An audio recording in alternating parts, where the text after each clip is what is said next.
Good afternoon, 7th graders. I hope that you're doing okay.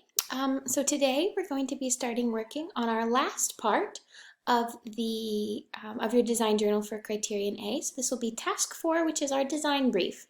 So I'm going to walk you through today how to do that, and let's get started. So to do your design brief, I have created a format of an example of it for you here. We'll be working on the design brief this week on Monday, Wednesday, and Friday if you need it, because on Friday, your formative assessment for Criterion A, your design journal for Criterion A is due on ManageBack. Okay, so by 10 p.m. on Friday, you need to finish all of Criterion A. Remember, we've already done the first 3 parts in our earlier assignments. So we've done the task 1, we've explained why we need to make the house. Task 2, we've made a research plan. And task 3, we've already analyzed existing houses. So now we're just working on the final part, and we'll be doing that this week. Just like with previous parts, you're going to be working in your design journal. And as you won't be submitting your design journal, you'll just turn in screenshots or photos of your progress using this document here. So whatever you finish today, you will submit, whatever you finish in your design brief today, you'll submit a screenshot of it and just turn it in here so that I know you're on task, but you don't have to turn in and lose access to your design journal. Okay, so how are we going to do the design brief? Let's take a look at this example here. I have created a format that I think you should follow when creating your design brief, okay? You should format your design brief by first taking the question from your research plan, which you created in task 2. So if we go back, this question or topic, because I know some of you use topics, but if you look at our research plans, the very first row here is about the topic or question you will research. So the first thing you'll put in your design journal is the question from your research plan.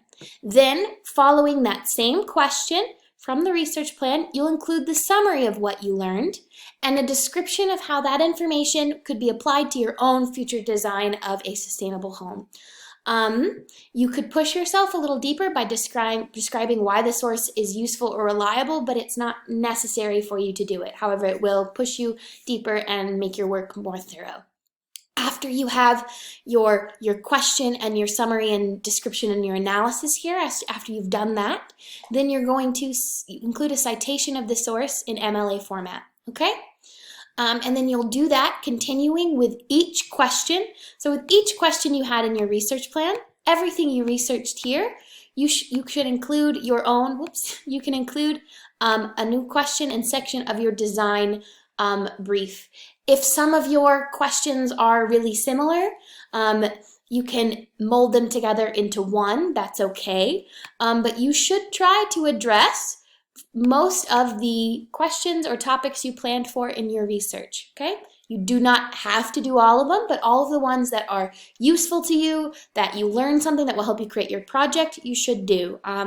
If you had 10 things planned here and you've only gone over 2 or 3 of them, that's not okay. You need to have you need to look at most of your research and analyze it, but if there were 1 or 2 sources that weren't helpful or didn't teach you much, it's okay to leave them off and to leave off the analysis of their questions.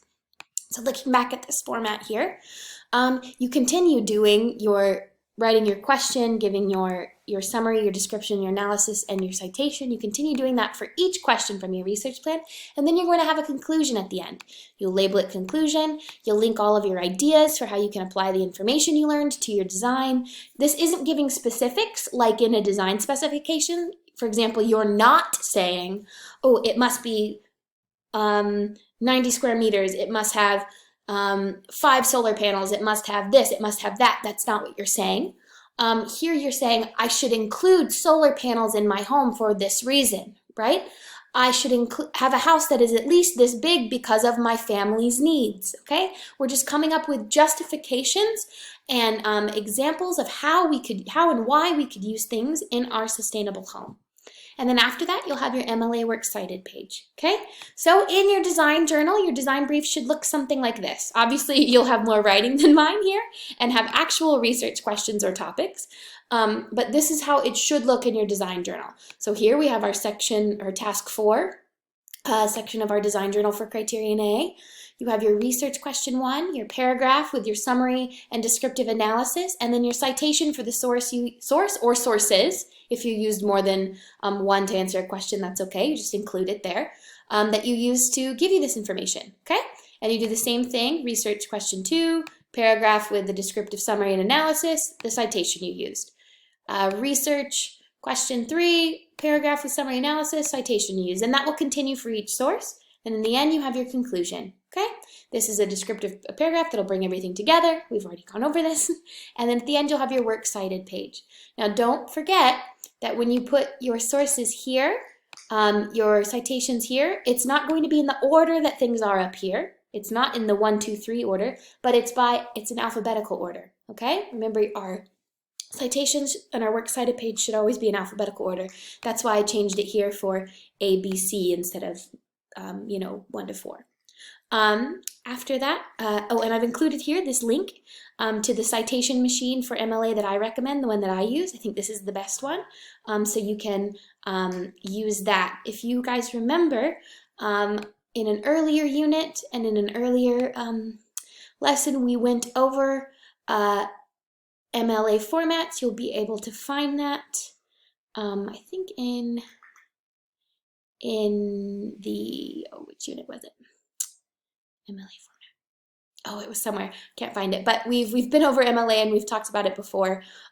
So we have gone over it before, but there's just a little link to the citation machine that I recommend. I hope this is clear.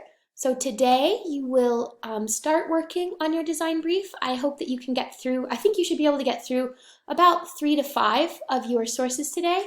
Remember, you're not writing pages and pages for each source, but just a brief summary of the useful information, how you will apply it to your own project, or how it could be applied to your own project. So you should be able to finish 3 to 5 of them today, I'm hoping. And then on Wednesday, you can finish the rest. Today you'll just be submitting a photo that shows the progress of what you've done using this here, okay? Inserting the photograph of what you've done here. And then on Wednesday, you'll do that again as well with what you complete on Wednesday. And then on Friday, remember, we'll have all of our work for Criterion A due. If you have any questions about this, email me, and I will talk to you soon. Bye, guys.